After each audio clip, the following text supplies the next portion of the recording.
protéger ce cadre verdoyant, nous avons sanctuarisé les espaces agricoles carillons dans le PLU communal.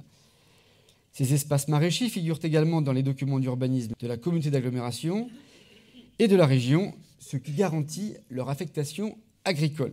De plus, la CSGBS a voté la création d'une zone agricole protégée qui pérennise la destination agricole des parcelles situées à l'intérieur de son périmètre, pérennité indispensable au maintien des exploitations agricoles.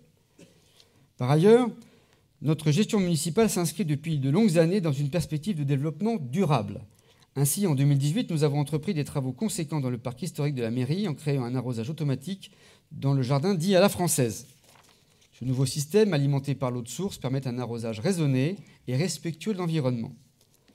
Pour notre patrimoine arboré, la ville a mandaté au printemps 2017 une agence spécialisée qui a dressé un diagnostic sanitaire suivi de préconisations, tenant compte notamment des impératifs de sécurité. Chaque arbre des cours d'école primaires et des terrains autour des gymnases carillons, des rues à fort passage, de la rue du Port-Bertrand, de la place des Fêtes et du parc de la mairie a été ausculté. Cette étude est étendue à l'ensemble du territoire via un plan pluriannuel qui va engendrer élagage, abattage et replantation. Notre attachement environnemental s'illustre également dans le soin et l'attention portée à l'entretien de nos espaces verts. Vous le savez, convaincus de longue date de l'importance des enjeux de santé publique et désireux de préserver notre cadre de vie, nous avons fait le choix très précurseur d'engager la commune de Carrières-sur-Seine dans une démarche zéro phytosanitaire dès janvier 2010, alors que ce n'est obligatoire que depuis le 1er janvier 2017. Les agents de la ville utilisent des alternatives naturelles, telles que le paillis, et désherbent les 40 km de voirie manuellement. Je profite de cette occasion pour remercier tous les agents de la ville. Je salue leur investissement permanent et la qualité de leur travail. Cette démarche écologique a été reconnue lors du concours des villes et villages fleuris, auquel Carrières-sur-Seine a participé cette année et obtenu 3 pétales du premier coup. Le prochain objectif sera d'obtenir une fleur. Et c'est dans ce sens-là que ça se passe. Dans la continuité de notre souci de respecter l'environnement et afin de réaliser des économies, nous avons établi en 2018 un plan pluriannuel d'investissement en vue de diminuer les consommations d'eau et d'électricité dans l'ensemble des bâtiments communaux. Je remercie Michel Milot, maire adjoint, et Armand Bossis, conseiller municipal délégué, qui ont su impulser ces actions efficaces. Ces choix, ces nouvelles économies traduisent une gestion que nous voulons exemplaire au plan environnemental comme financier. Nous n'avons qu'un seul objectif, le bien-être des carillons et la préservation de notre cadre de vie. La santé financière de notre ville est bonne. Alain Thiémonge, maire adjoint aux finances, peut le certifier. L'endettement de la ville est limité et la capacité de désendettement, indicateur sanctuarisé par l'État pour mesurer la santé financière des collectivités territoriales, est de 3 ans, alors qu'elle est de plus de 5 années en moyenne nationale. De plus, nous avons modifié la structure de notre endettement en réduisant la part de nos emprunts toxiques qui est passée en 10 ans de 81 à 50%. Au cours de la même période, nous avons diminué simultanément par presque 2 le taux moyen de notre dette qui est passé de 4,26% à 2,69%. Depuis 2008, et encore plus depuis le plan Valls de 2014, la rigueur de notre gestion s'est traduite par la maîtrise de nos dépenses, malgré des augmentations imposées par l'État et la diminution de nos recettes, notamment aussi en provenance de l'État, dont la célèbre dotation globale de fonctionnement, la DGF, qui a chuté de 50%, soit 1,4 million d'euros de moins. En cumulé, les hausses des dépenses subies et les baisses des recettes imposées représentent 4,7 millions d'euros en 2018. Face à cette double contrainte, notre exigence quotidienne dans la gestion des deniers publics a porté ses fruits sur le temps long. Que chacun des adjoints qui a porté cette rigueur dans son secteur en soit ici remercié, ainsi que les services qui nous ont aidés dans cette démarche. Ainsi, nous avons réussi à maintenir et même à augmenter l'autofinancement de la ville, ou plus prosaïquement notre capacité à investir hors subventions et emprunts. En effet, notre autofinancement est passé de 3,1 millions d'euros en 2008 à 3,6 millions d'euros en 2018. Je rappelle que ça fait maintenant 10 ans que nous n'avons pas augmenté les impôts locaux. Grâce à notre travail de tous les jours, nous sommes aujourd'hui en mesure de pouvoir proposer une baisse des impôts locaux. Je vous rappelle que le gouvernement a annoncé la suppression de la taxe d'habitation pour 80% des Français, mais en fait, elle ne concerne que 40% de nouveaux Carillons. 10% étaient déjà concernés par ce dégrèvement auparavant. Donc, 50% des Carillons, 50% d'entre vous, ne bénéficieront pas pour le moment de cette promesse gouvernementale. Chers Carillons, je suis très heureux de vous annoncer, au vu de la bonne santé financière de la commune, la baisse de 10% de la part communale de la taxe foncière, et ce, dès 2019.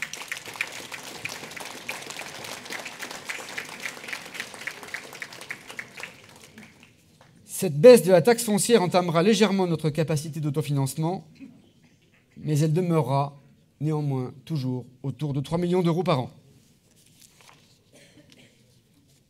Chers Carillonnes et chers Carillons, si 40% des locataires auront une baisse progressive de leurs impôts sur la taxe d'habitation, tous les propriétaires seront donc bénéficiaires d'une diminution de leur fiscalité par une baisse de 10% de la part communale de la taxe foncière.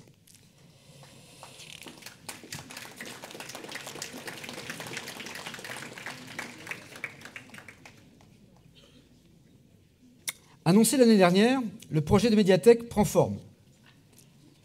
Sous l'égide d'Aldo Napoleto, maire adjoint à la culture, la ville identifie tous les besoins Carillon en matière d'outils culturels et recense les meilleures pratiques des médiathèques françaises les plus récemment construites. Ces études, bientôt achevées, permettront de lancer l'appel à candidature pour le concours de maîtrise d'œuvre qui sera notifié en milieu d'année. L'objectif est de démarrer les travaux en septembre 2020 et d'ouvrir la nouvelle médiathèque en décembre 2021. Autre projet majeur, celui du centre médical très attendu. Carrières-sur-Seine n'échappe pas à la désertification médicale et a cruellement besoin de professionnels de santé pour pallier les départs à la retraite des médecins de la ville qui ne trouvent pas de remplaçants. Pour y remédier, la municipalité a décidé de porter le projet de création d'une maison médicale. La ville a ainsi acquis en 2013 2 parcelles totalisant 1500 m² et confié la commercialisation de cette structure à un opérateur privé qui n'a malheureusement pas abouti. Au même moment, le département lançait un programme de soutien aux maisons de santé auquel la ville a immédiatement répondu. Je suis très heureux de pouvoir vous annoncer que notre projet a été présélectionné par le conseil départemental des Yvelines. 24 professionnels de santé ont déjà marqué leur intérêt pour venir exercer à Carrières-sur-Seine dans cette future maison de santé. En janvier, la ville a d'ailleurs délibéré pour décider le principe d'une maîtrise d'ouvrage communale afin d'accélérer la réalisation du centre médical. Au cours de l'année 2019, les dossiers de consultation des entreprises et l'attribution des marchés seront réalisés. Comme la ville dispose d'un permis de construire purgé de tout recours, nous pouvons envisager raisonnablement le démarrage des travaux au début de l'année 2020 et l'ouverture du centre médical au milieu de l'année 2021. Autre projet, la Zaqueta. Et avant d'évoquer ce projet de Zaqueta, je ne peux éviter de revenir un instant sur l'épisode rocambolesque du projet de prison, projet heureusement avorté. Projet à propos duquel l'État, et plus précisément le ministère de la Justice, n'aura finalement jamais communiqué officiellement ni son intérêt, ni son désintérêt, laissant la ville et ses élus dans un embarras croissant face à une rumeur grandissante.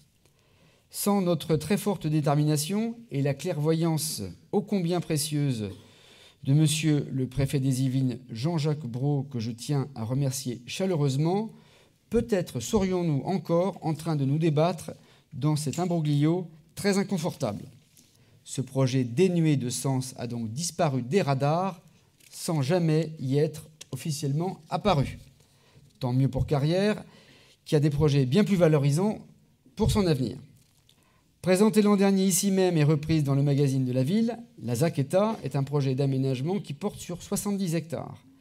Ceux-ci sont situés autour de la 14 et sont partagés d'une part pour 24 hectares qui sont destinés à l'agriculture maraîchère, qui fait la beauté de nos paysages, et d'autre part à un pôle d'activité économique et commerciale, mais également des logements, une école de quartier, un gymnase et un centre de loisirs. Ce projet progresse au rythme des études préalables auxquelles participent l'ACA-SGBS, notre communauté d'agglomération, l'aménageur public GPA et la ville, avant que les Carillons soient invités à une grande concertation.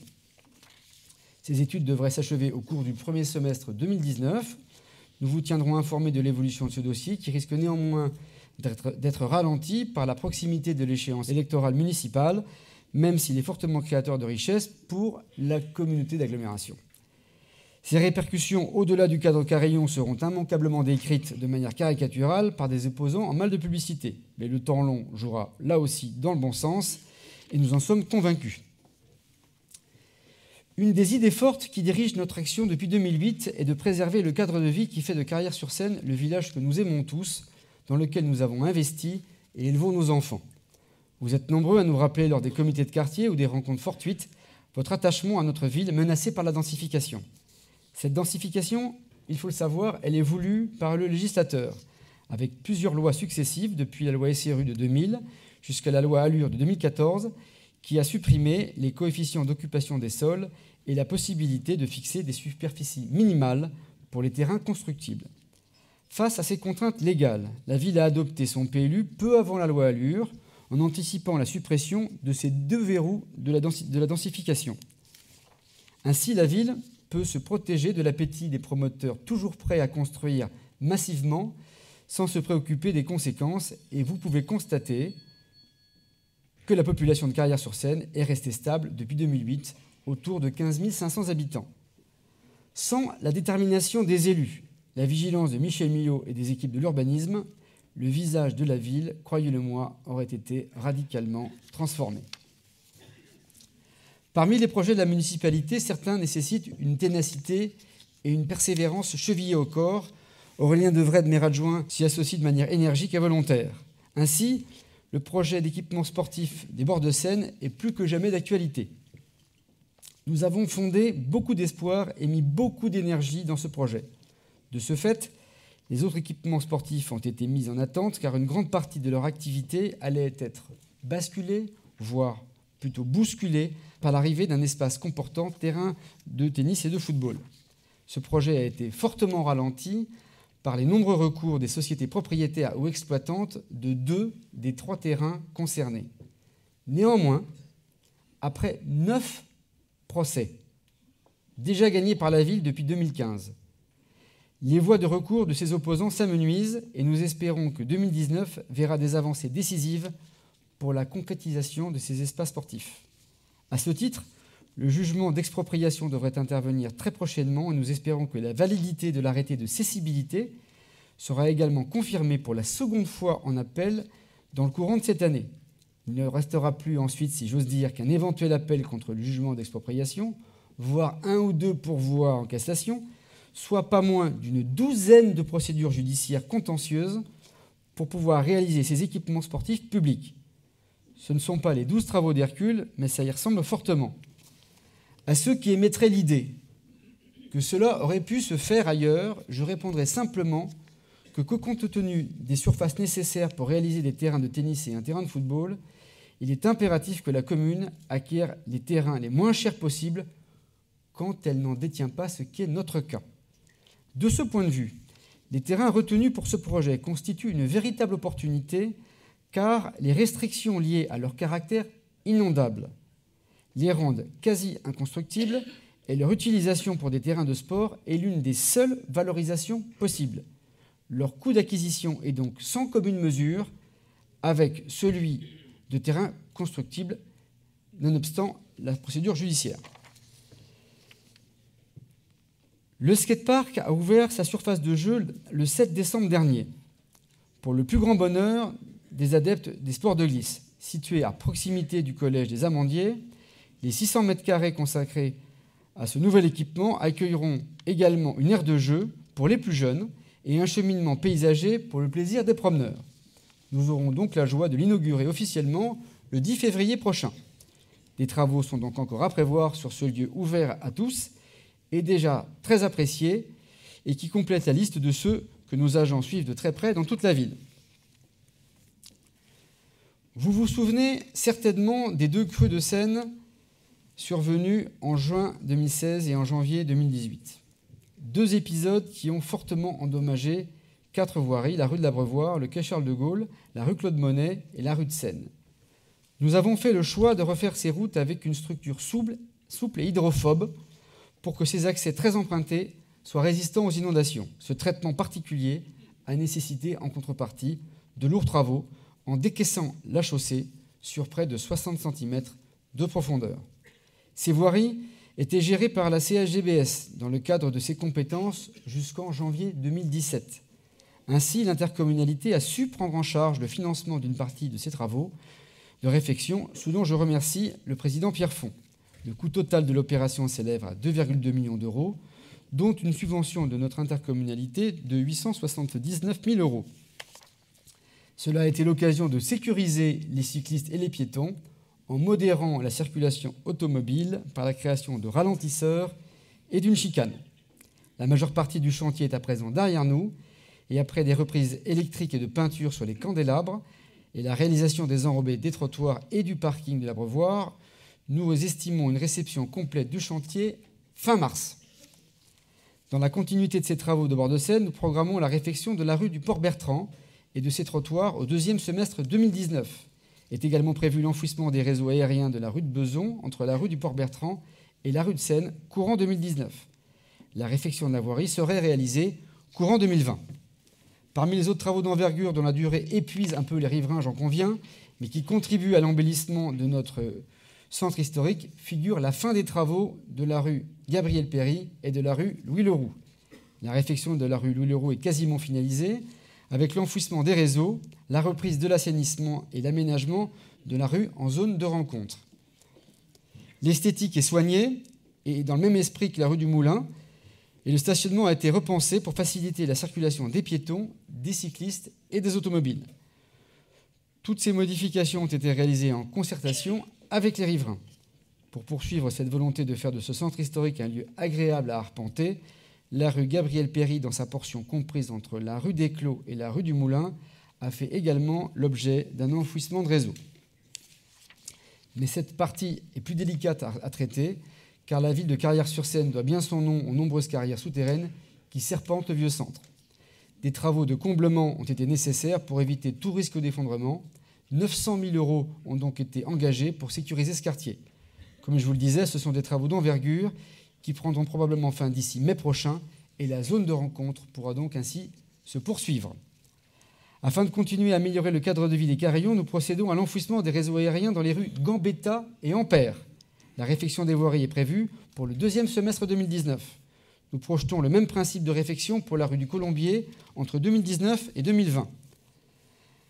Avenue du Maréchal Juin, nous avons dû prendre une décision radicale. Les platanes à essence à fort développement par la taille et le système racinaire peuvent engendrer de nombreuses nuisances si le lieu d'implantation n'est pas adapté. C'est malheureusement ce qui s'est produit avenue du Maréchal Juin, où l'erreur de planter ces platanes il y a près de 20 ans, de manière trop proche de certaines résidences, a provoqué des nuisances affectant le quotidien des habitations et des habitants. Privés de lumière à tout moment de la journée, il nous fallait trouver une solution pour éviter cette croissance végétale débridée et éviter une dévalorisation du patrimoine foncier des résidents concernés. La ville a procédé à l'abattage de 19 platanes en avril dernier. Au printemps prochain, nous replanterons des arbres à petit développement, des essences mixtes, afin de diversifier l'aspect paysager de cette avenue et privilégier la biodiversité. D'autres travaux sont évidemment en cours ou programmés pour les mois à venir, mais ce serait trop fastidieux de tous vous les énumérer tant il y en a.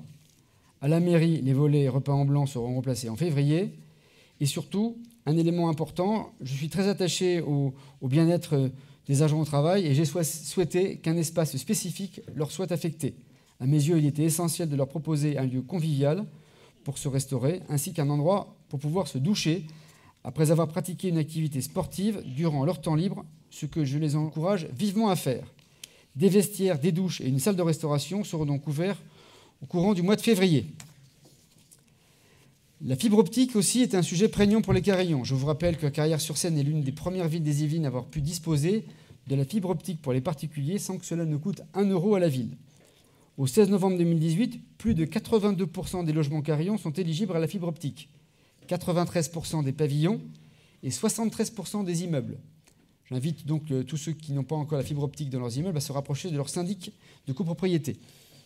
Catherine Sanchez-Mathéus, maire adjoint, assure un suivi précis du déploiement de la fibre optique dans notre ville. Enfin, je clôturerai ce chapitre des travaux par ceux réalisés dans le quartier des Alouettes. Très attachés à la cohésion sociale de notre commune, nous avons engagé dès 2008 une relation féconde avec le bailleur social France Habitation, gestionnaire de la résidence des Alouettes. Ce travail collégial avec France Habitation a permis le lancement de la réhabilitation du quartier, qui a débuté en 2010 et concernera à terme, en 2024, plus de 800 logements. 504 logements sont rénovés et près de 300 logements neufs seront construits, dont 112 en accession à la propriété. 4 immeubles seront démolis, représentant 182 logements. Dans le cadre de sa réhabilitation, les travaux d'embellissement et de construction continuent dans la résidence éponyme. Un nouvel immeuble est sorti de terre et a été livré en décembre 2018. Son inauguration se tiendra le 15 mars prochain. Tandis que la résidentialisation de la rue des Cent-Arpents, consistant notamment en l'aménagement des espaces verts, la réfection totale des parkings et des éclairages, est en cours de finalisation, le bailleur France Habitation entame la prochaine étape dans le projet de réhabilitation. Il s'agit de la déconstruction du bâtiment M, qui débutera en juin 2019, prélude à sa destruction avant la construction de nouveaux logements. Le triangle au sud du quartier, jusqu'ici occupé par un stade vétuste et le restaurant du Petit Champignon, va être rattaché au projet de réhabilitation du quartier, afin de présenter un aménagement urbain plus cohérent allant jusqu'à la rue des Alouettes. À cet emplacement est prévue la construction d'un ensemble immobilier comprenant un peu plus de 100 logements, une nouvelle place publique, une crèche, ce qui portera le nombre de berceaux de la ville à 220, une ludothèque et un lieu dédié à l'espace de vie sociale équipé pour l'animation de la vie locale. Cet agrandissement du quartier sera la porte d'entrée à la résidence des Alouettes via de nouvelles voies traversantes, ce qui achèvera la transformation complète du secteur. La fin des travaux de réhabilitation du quartier est prévue pour 2024.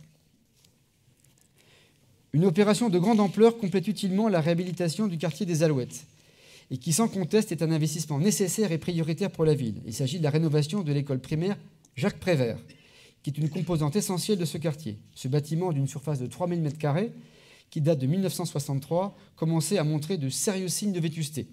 Un budget de 3,7 millions d'euros est consacré au programme de réhabilitation d'envergure, intérieure et extérieure, dont 840 000 euros octroyés par l'État. Mise en sécurité, isolation thermique, remise en peinture de l'ensemble des locaux, ravalement des façades, remplacement des huisseries, c'est une rénovation totale.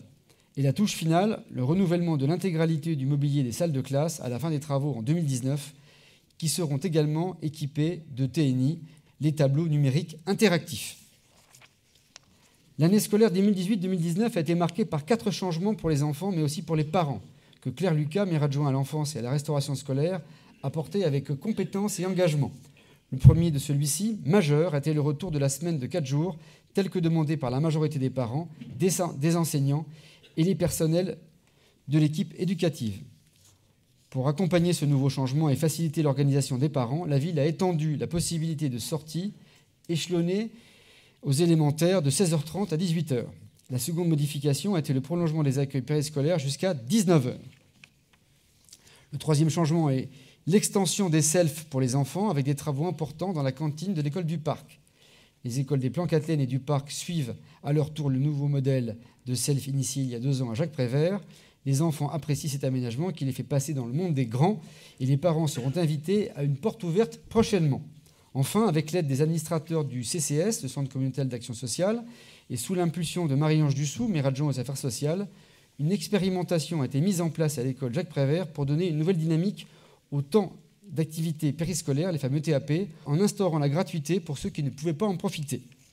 Je tiens à saluer la très grande réactivité des services techniques de la ville, intervenus plus de 200 fois depuis septembre dans les écoles. Par ailleurs, de nouveaux tableaux numériques interactifs ont été déployés chez les tout-petits pour la première fois dans les écoles maternelles des Alouettes et de Maurice Berthaud. La police municipale est un service de la ville incontournable qui assume un rôle essentiel auprès des habitants. Armée depuis 2017, notre police municipale endosse les rôles de protection et de prévention. La prévention, nous la mettons en place grâce à différents outils. L'opération Tranquillité Vacances, par exemple, qui permet aux carillons de partir en toute sécurité. Cet été, aucun cambriolage n'a été enregistré parmi les inscrits à cette opération. Je vous invite donc à le faire. Les dernières statistiques de la délinquance pour 2018, communiquées par la police nationale, traduisent une décrue de 20% par rapport à 2016 et 2017, principalement en raison de la baisse des cambriolages et des destructions et dégradations. La police municipale est sur tous les fronts afin de protéger les cyclistes. Une nouvelle action vient d'être mise en place. Être vu à vélo, c'est vital. La vidéosurveillance se poursuivra en 2019 avec l'installation d'une vingtaine de caméras supplémentaires qui compléteront celles déjà installées. Vous le savez, je soutiens fermement l'entrepreneuriat à l'échelon communal comme intercommunal. C'est pour cela que pour la deuxième année consécutive, j'ai mis en place un rendez-vous privilégié avec les entreprises carillonnes, moment de dialogue entre nous élus et entre tous ces acteurs de la vie économique de notre ville. Près de 80 d'entre elles ont répondu présentes au petit déjeuner de Carrière Entreprendre, devenu un rendez-vous utile et efficace que je souhaite pérenniser. Carrière-sur-Seine possède une véritable dynamique économique et commerciale que nous soutenons et développons. À la Halle Carnot, nous avons procédé à la rénovation des réseaux et à l'installation de 2 nouvelles échoppes, un caviste et un magasin de produits bio qui, à notre demande, fait également dépôt de pain bio. Au centre commercial des Plans-Catelaine, un salon de thé, la Théière apprivoisée, vient d'ouvrir ses portes. Et le Caféine va laisser sa place à un nouveau restaurant baptisé à côté, comme son grand frère Croissillon. Que ce soit pour Carrière-sur-Seine ou pour notre communauté d'agglomération, nous continuons à investir pour renforcer notre attractivité. C'est une priorité de notre action politique collective. Le rôle des comités de quartier a été renforcé par la création d'une identité visuelle et de newsletters destinés à informer les membres des comités de quartier. Nous sommes très attachés à ce dialogue fructueux qui participe à l'amélioration de la gestion de la ville. Les 6 comités de quartier ont été réunis entre septembre et janvier, moment de riches échanges orchestrés par Aline Le Guillou, conseillère municipale déléguée. Le sport, comme vous le savez, revêt une importance significative à nos yeux. À Carrière, nous avons un taux de licenciés record pour certaines disciplines phares, badminton, tennis, arts martiaux et bien d'autres encore. J'ai déjà fait un long point sur notre projet sport en Rive-de-Seine qui complétera utilement l'offre de sportifs de la ville. Je tiens à vous assurer que nous sommes à l'écoute des besoins carillons, comme par exemple pour étendre les horaires d'ouverture des équipements sportifs. Par ailleurs, le revêtement du gymnase des Amandiers présente une dangerosité pour les pratiquants suite à une malfaçon. La nomination d'un expert judiciaire au mois de mars 2019 permettra enfin de réaliser la rénovation intégrale de ces sols sportifs l'été prochain. C'est très attendu, ça a été long, je sais bien, mais il fallait en passer par la case judiciaire. Enfin, une réflexion d'envergure sur tous les gymnases est en cours, à laquelle je n'hésiterai pas d'associer au fur et à mesure les présidentes et présidents d'associations. Le pique-nique feu d'artifice qui aura lieu le 22 juin prochain, le Music Festival le week-end du 29 et 30 juin, le cinéma en plein air, tout comme le forum des associations et la Furieuse Carillonne du 13 octobre 2019, sont autant de manifestations soutenues et encadrées par toute la municipalité et de nombreux bénévoles que je remercie très chaleureusement pour leur dévouement. Enfin, Carrière-sur-Seine peut être fière de son histoire. Dotée d'un patrimoine singulier, la ville recèle plusieurs sites remarquables tels que les carrières souterraines de Carrara City, les maisons troglodytes, l'église Saint-Jean-Baptiste et son retable, ou encore le pressoir inscrit à l'inventaire du patrimoine. Les journées européennes du patrimoine sont l'occasion pour chacun de découvrir ces joyaux de la commune et dont Françoise Gauthier, conseillère municipale déléguée, saura vous en parler en grande connaisseuse. Avant de clôturer ses vœux, je tiens à rendre hommage à une grande figure de la ville, Pierre-Alexandre Bourson, ainsi qu'à son épouse Nicole, qui nous a quittés le 5 janvier dernier. Historien passionné, auteur, le docteur Bourson a été maire de Carrière-sur-Seine de 1970 à 1977 et de 1983 à 2001, soit 25 années de mandat, et député des Yvelines de 1973 à 1981. Il demeurera le maire qui a su préserver notre ville, son caractère fluvial et agricole, son cœur historique auquel nous sommes si attachés. Sa maxime, que Carrières devienne la ville où l'on aime vivre, résonne encore aux oreilles des plus anciens carillons. Son œuvre est immense et précieuse. Il a modelé Carrières en pensant à tous, jeunes et moins jeunes. Cette œuvre d'une vie, nous l'avons fait graver au square, situé rue des Fermettes, inauguré en juin dernier, qui porte désormais le nom de square Pierre-Alexandre Bourson. Il faut donc du temps, beaucoup de temps, pour préserver une ville, son patrimoine, et c'est pour cela que je souhaite honorer cette année des personnalités qui consacrent leur vie à leur commune, la nôtre. Mais avant de leur rendre hommage et de saluer leur action de tous les jours, je tiens à remercier toutes celles et tous ceux qui nous font confiance et nous soutiennent dans notre action politique au service de la ville. Je remercie les maires adjoints, les conseillers municipaux délégués et tous les élus de notre groupe pour leur investissement permanent et désintéressé au service des Carillons. Je tiens également à rendre hommage au travail des conseillers municipaux d'opposition qui participent avec un esprit constructif à la vie municipale. Et je remercie bien évidemment tout spécialement les agents de la ville pour leur travail, leur sens aigu du service public et sans qui rien ne serait possible. Enfin, j'adresse mes très sincères remerciements à toutes les associations carillonnes, leurs responsables et leurs très nombreux bénévoles qui dépensent leur temps sans compter pour permettre de faire vivre notre ville avec passion. Je souhaite à chacun d'entre vous et à vos proches une année riche qui vous procure santé, joie, amour et réussite. Vive Carrières-sur-Seine, vive la République et vive la France.